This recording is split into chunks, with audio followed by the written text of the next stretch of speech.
The Trump administration says it's freezing more than $2 billion in grants to Harvard University over concerns about anti-Semitism on campus, other issues. The freeze was announced hours after Harvard rejected White House demands that it eliminate its DEI programs and screen international students for ideological concerns. In a note to the university community, Harvard President Alan Garber said, although some of the demands outlined by the government are aimed at combating anti-Semitism, the majority represent direct governmental regulation of the intellectual conditions at Harvard. Harvard is likely better positioned to fight financial pressure from the government. It has a $53 billion endowment, is more than $10 billion largest than the next richest university. Are we going to talk about this? I mean, you and I, we've all been talking about it during the break. Let's talk about it. Because Harvard is now, so it comes down to what exactly are they asking Harvard to do? They're asking Harvard to eliminate their DEI programs, right? They're asking them to do what else? I mean, because this is where the whole anti-Semitism issue becomes the main focus. And if they're giving them government funds and saying... Look, to me, the issue has always been about, and it's a nuanced view, violence and genuine disruption of classes, to me, is a problem, and that should be prevented. Right. I'm a Jew. I hate the anti-Semitism piece of this more than anything, more than anybody. Do I think that people can scream from the rooftops if they want?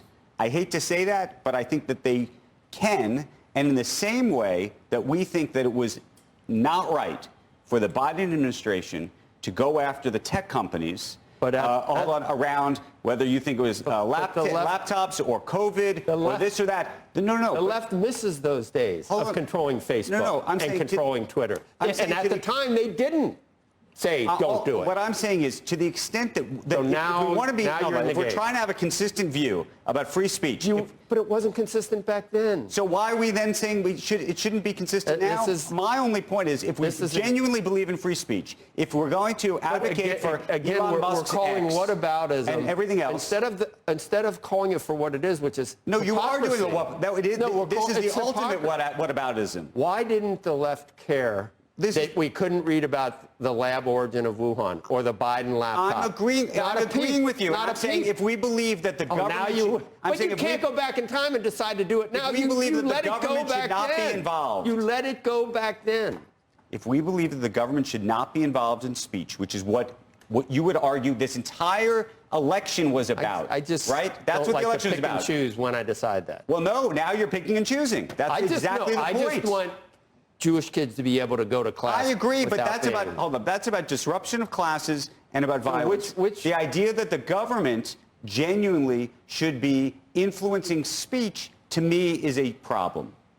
Well, it's nice that now... And I would think it should be a problem for you, too. I can't be Superman and go back in time and say... But then that is a whataboutism. No, it's not a whataboutism story.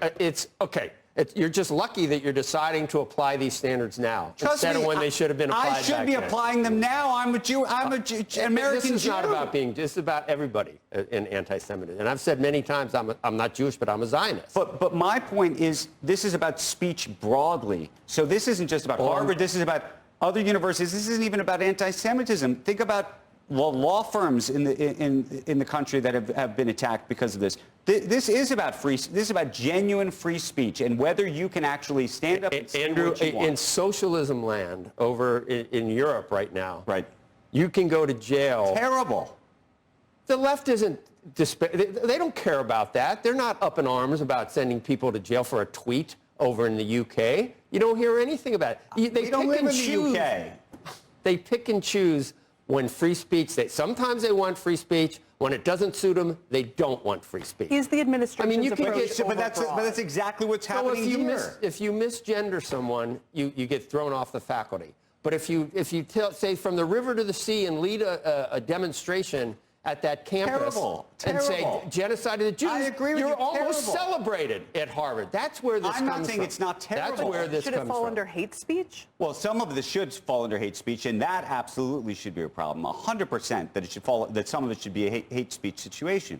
But all I'm suggesting is so fluid with the left. The Harvard scenario, from what I understand, is not just deal with the violence, deal with the disruption, deal with the hate speech. It's genuinely about changing the quote-unquote governance, what goes on in the classroom, They're saying some of what's being eliminate taught. DEI, screen international students for ideological concerns. So if the By the way, administration had a more targeted focus where it said we're withholding federal funds if any of these hate speech laws appear to be allowed. Right. So, like, I think you could have a behavioral, talk about behavioral remedy. I think you could have a behavioral remedy, which is you could say, okay. But you agree, we need some remedy, out. because the cesspool that is the higher education system that Look, we've seen from the last 40 years, the 10-year system hiring only far left half the time at Ivy Leagues, it's just, it's like infested with that ideology. Right. So we got to do something for our kids. So tell the donor class, look at who are the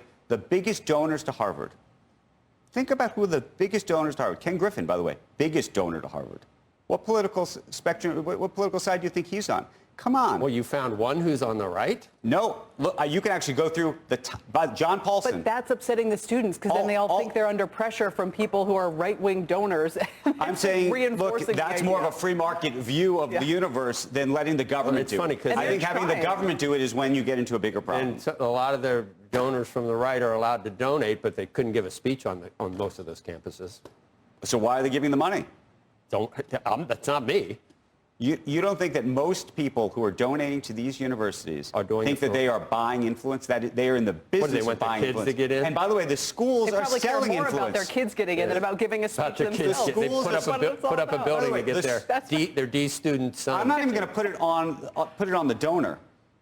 These universities have been trying to sell influence. They are in the business of peddling influence for the last 50 years. That is the business that they are in. Why do they have the president's circle, the this, the that? You give X amount of money, you get to go to this dinner with the president 5 times a year, you get to go to this one once a year, you get that's what they're selling you. They're selling you influence. That's the business. To influence them how?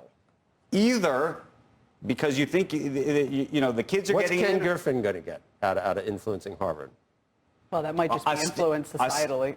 Either societally or... Oh, you mean just so he can... No, or over, you would think, the curriculum. Well, it hasn't worked, has it? I'm just suggesting this is what, but to let the government do it, talk about a democracy, that's where I think it becomes more troubling. One man's view. That's all it is. Johnson & Johnson CFO Joe Woke, who's not that woke, is going to give us a rundown of the company's latest quarter. And guys, maybe he'll weigh in on this conversation. We'll see how woke he really is. He's going to join us live on set in just a moment. We're coming right back.